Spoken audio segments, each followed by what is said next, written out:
Hello there. So King Hrolf Kraki is one of the intended post-game final endgame bosses that you're gonna face. Because the only way that you can face this boss is by first clearing all of the other berserker gravestones. And of course, this is intended to be the super boss version of all of them.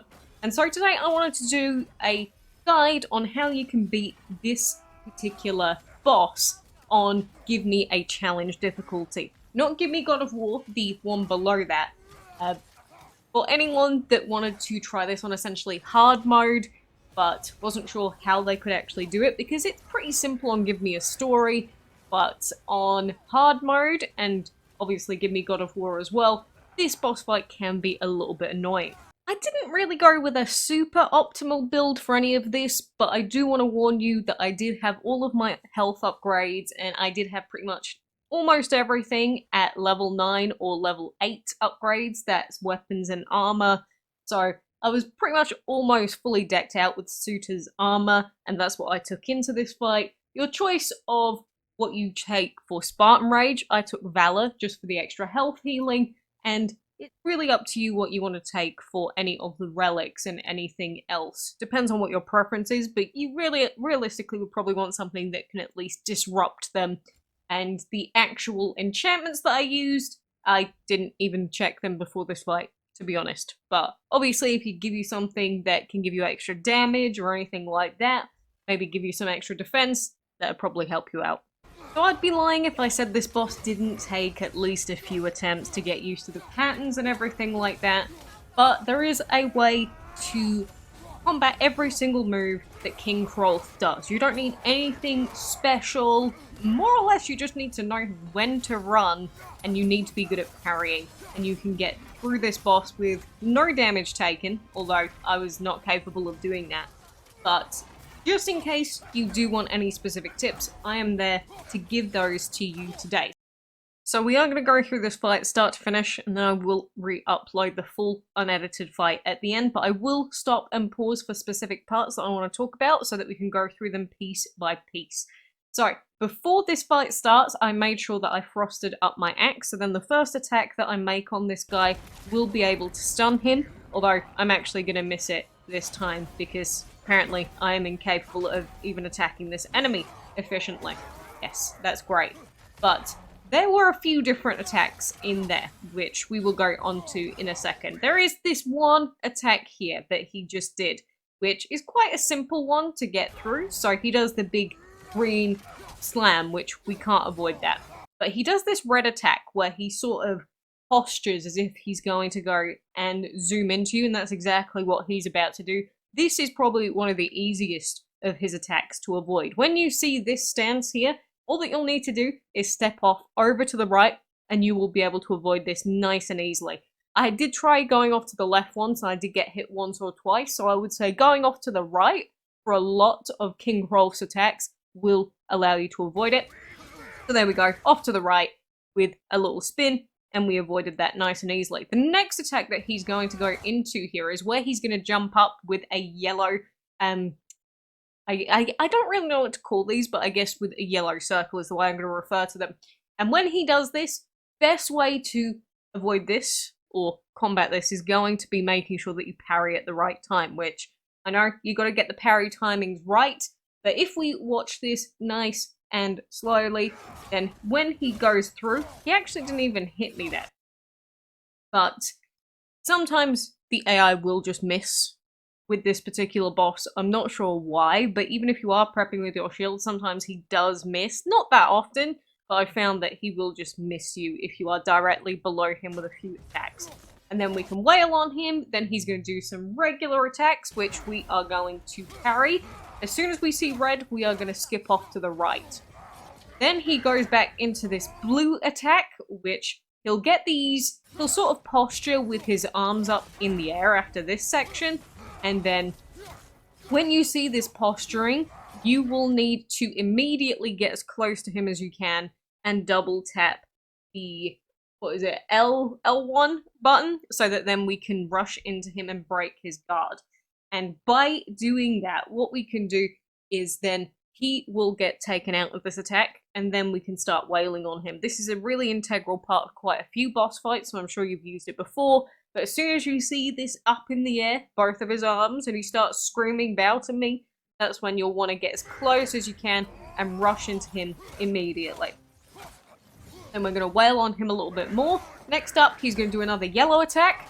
Best things to do for all of these yellows is going to be parrying or dodging off to the right-hand side. Then we can wail on him as he goes into his red attack. More regular attacks, those are the easiest to deal with. If you do screw up, you can use your L3 and R3 to try and disrupt, but usually doesn't work. Now this attack here was one that really threw me off to begin with. So if we come back to here, we're going to go out of the way there. But this, where he jumps up into the air, was the most annoying attack for me to deal with at first, because I kept keeping my my focus on the actual boss, and you don't want to keep your focus on him as in with R3. What you want to do is you want to deselect the boss and run as quickly as you possibly can away from him, because otherwise this attack will hit you. So for example, as soon as I see it, I run away, and later on into this fight, he will do that multiple times. I believe it's twice in a row, so you'll have to deselect, run as fast as you can, then he's going to jump up again, you'll have to run again, run away from him, then you can start attacking him. But we'll see that in a little bit later as well. So next up, he has this attack here, which is a massive AoE red circle, as you can see. This, I don't believe there's any way to get him out of this, or if there is, I didn't do it during my playthrough, but it's really, really easy to avoid this. He's going to send down 3 of these massive AoE ice areas, and all that you'll need to do is just walk out of it. And again, he's going to do this 3 times, but they are very, very slow, and after the 3rd one, you can start attacking him, so immediately rush up and start wailing on the boss, if you can. Next attack, he's going to send out this. This was the hardest one for me to get right in terms of how to actually deal with it. This move here that he's going to send out, you'll see he does this with electricity. I think he does it with a couple of the others as well, where he'll jump up in the air, it will have a red indicator, which means that you cannot block it. This, the easiest way I've found to avoid this, you will have to get your timing right as if you're doing a parry, except you're going to do a dodge to either the left or right. And that's how I did it. Going backwards or forwards wouldn't work for me at all. But if you time it right, going left or right, you should be able to avoid this. But you've got to get the timing right on this one. So let's watch him throw this. Essentially, when we see this, I'm going to do the first dodge and then the full roll dodge a second time. And that's what we're going to use to get our way out of this one without taking any damage. Then straight after that, he goes into another difficult timing attack. So he goes from that, and then he'll jump into us, and then we'll see a yellow circle come up, where he's going to put his arms in front of us, and he's about to explode, essentially, in front of him. This, you can parry. At first, I didn't think that I could, but it turned out I was just getting the timing wrong. I would say watch where his arms are would be the best way to do it, which seems pretty obvious, but really, really watch where his arms are and get the timing right on this, and you will be able to parry it quite consistently. Just before he's about to sprut that little bit of fire at the end, or whatever element it be, that's when you want to do it. And then he goes from that into this attack, which is one that I like seeing, where he'll go up in the air, and he'll start screaming, "Bifrost Vengi." When he does this, you can actually cancel him out of that attack by throwing your axe. You can do it with the, I think you could do it with the fire as well, as in your chaos whips as well. But the problem is the chaos whips, the range is terrible, and once I did end up dying because of that. So I think it's more consistent to just stick with your axe in case this move starts appearing. And you do have a couple of seconds, I think, well, it might be like 1.5 seconds to react to this. But he will just stay up there in the air, and you need to throw your axe at him. Otherwise, he will just explode on the entire arena, and you will take massive damage. So make sure you have your axe ready to throw at him, then he will get knocked down, and you'll be able to attack him. Then he goes into another basic attack, which again, you can go and parry that nice and easily. This one is an electric attack, and I made the mistake there. I don't know why I did it, but I tried to avoid this attack. You actually don't need to avoid this basic electricity attack that he throws out here, because there's no red indicator, there's no yellow indicator. Anytime you don't see an indicator, you do not need to actually avoid it. Just put up your shield, and it will work. So here, instead of trying to dodge roll, I should have put my shield up. It was a very easy attack to deal with. And then he's going to go into the aerial attack. And then we're going to get a red attack where he throws out the ones from before again. It's a lot of repeat with this boss. It's we've seen most of his attacks at this point. There is another one where he will throw out an orb, and you can actually cancel that by throwing your axe at that as well. When we do see that, if we see that, I can't remember, then obviously we'll go through that. These little I guess little spruts that he throws out, he'll throw them in the different element types. You can parry those, and I do actually highly recommend that we highly parry these as well, these ones here. Because these ones that have the Bifrost on them, if you don't parry them, it will actually add to your health bar. You don't want them on your health bar, so your best bet is to actually parry these, even though you're not going to be close enough to actually hit him. I think it's just better getting the parry on, and then at the same time, maybe you can get more in the rhythm of the fight as well at that point, which, that's a personal thing. Here we go, this is what I was talking about here. This is the magical orb that he's going to put above him. When you see this magical orb, you'll see the red indicator. Yeah, you cannot parry this one. You are going to have to take out this orb, whatever kind of orb it is, with your axe. So make sure you have your axe out so that you can cancel this. Again, super simple. Within half a second, you can get out your axe, throw this, cancel it, but make sure you have your sights back on the boss because he will start moving while this orb is out. So make sure you take out the orb as quickly as you possibly can. You'll see throw, done. And then he's going to immediately go into his next attack, which I missed the timing on the second one. And regarding these big explosions that you can parry, sometimes even if you're behind him, he will actually still hit you, so be aware of that. Now we've got some AoE electricity, and this one was really annoying to avoid, but the main way I found to avoid that one was just by going left and right repeatedly, or like left and right while going forward, but it's really annoying. You've really got to keep track of where those floor indicators are at, and sometimes you may still end up getting hit by it. But oh my goodness, that was close. I absolutely hate the attack where he goes down into the floor here. As soon as he screams fall in line and you see the massive green sludge covering the whole field, this is the time where you need to run. You cannot do anything apart from if you've got any abilities where you can disrupt him fully. If you don't have any of those active, then you need to run immediately. You can avoid this by rolling backwards twice, but depending on where you're placed at the time that he uses this, you may just be better off like unselecting him with R3 and running as quickly as you can out of there. In this case, we managed to just make it, but I actually found it was more consistent to just deselect run as fast as you can. So rather than trying to roll out, it's usually better to run away, because it is actually faster. But you'll see we just got out of there. That is probably minuscule, tiny little bit.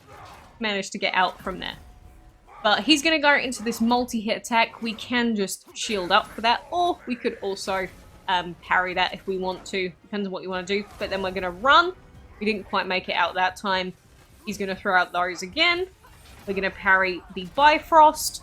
He's going to come up. We're going to parry. And you'll see that when you sort of understand what you can do to combat these, this fight is quite simple, but you've got to be very consistent and you've got to be very fast. It's just like the Gnar fight, to be honest. And if you do screw up, that's why I've got Valor on me. But if you are going for a no-hit run, then definitely you'll want to go with one of the other rage upgrades, obviously. But if you're just trying to get through this fight on any of the difficulty settings that aren't super easy, you know, it'll probably take you a couple of attempts. But more of his AoE floor stuff. There we go. We'll wait for him, come down, and then we'll just hit him with some of our runic stuff. So I think we've seen pretty much everything that this boss has to offer, maybe barring like 1 or 2 things. But essentially, whenever you don't see an indicator, be aware that you can just shield that. Super easy. Blue, we're gonna slap into him. There we go. Cancel that. Wail on him. And the timing on this attack, I do want to just stress that it is really, really delayed, as you can imagine. So he goes from his explosion here and immediately goes into this that we can parry. But the parry window is more or less when he's halfway through his animation, because it's really slow, the wind up. I would say when he gets to on the right hand side, when say his hammer gets to about here, that's when you'll want to start considering parrying. If you do it before that, you will miss the window. So when it's right over there to the right hand side, that's when you'll want to try and do the parry. That's the timing on that one, in case you were struggling with that one, but it's really, really delayed. So if you were, you know, getting screwed up and wondering what was going wrong, maybe you were just pressing it too early. And I've also got some realm shift upgrades on with my my axe, which I think does help quite a lot. And if you do get stuck in an attack that you just cannot avoid, I think having realm shift to activate will allow you to, 1, disrupt, and 2, run away if you need to. And, you know, if you just need to give yourself a moment, I think that's a way of doing it. But this fight is, like I said, it will probably take you a couple of attempts of going through each of these attacks. This should give you more or less everything that you need. And again, I didn't have a super optimal build or anything, but if he does manage to break your stance at any time because your timing is off with the parries, expect to lose at least 1 of your lives. So definitely have a resurrection stone ready as well. And aside from that, I think it's make sure if you are using your rage bar for, say, Valor or any of the others, make sure you use it at the right time. Because, say you go through one of his attack patterns and then you manage to stun him, just heal then, if you are really desperate and you don't want to risk it. Like, you don't need to risk it. He's just going to be doing the same attacks over and over again. You don't need to risk losing any more HP. So, I think just some reattempting, some consistent attempts, and then before you know it, you should have this boss down. But like I said, that is more or less everything you'll need to know about these specific attacks. I am going to leave the full video of this open so that you can watch the full fight unedited on Give Me a Challenge. But, you know, for anyone that has done it on Give Me God of War, feel free to let me know what any of the changes are, if there's more red indicators, which I think was the case in the previous God of War game. But overall, I would say it was a fun boss fight, especially bringing in all of the other parts from the previous bosses and like Thor attacks. So yeah, enjoy.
Careful, brother. You're covered in bicon.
Still not sure if that was justice or vengeance. The two are not always at odds. What do you intend to do with Skofnung now? I intend to use it. No! Don't you understand the legacy that thing carries? Not to mention the souls of evil berserkers. I will use it for good. That won't erase its history. No. But the story of this sword is still being written. Future generations will weigh its good deeds against the bad and decide for themselves. long way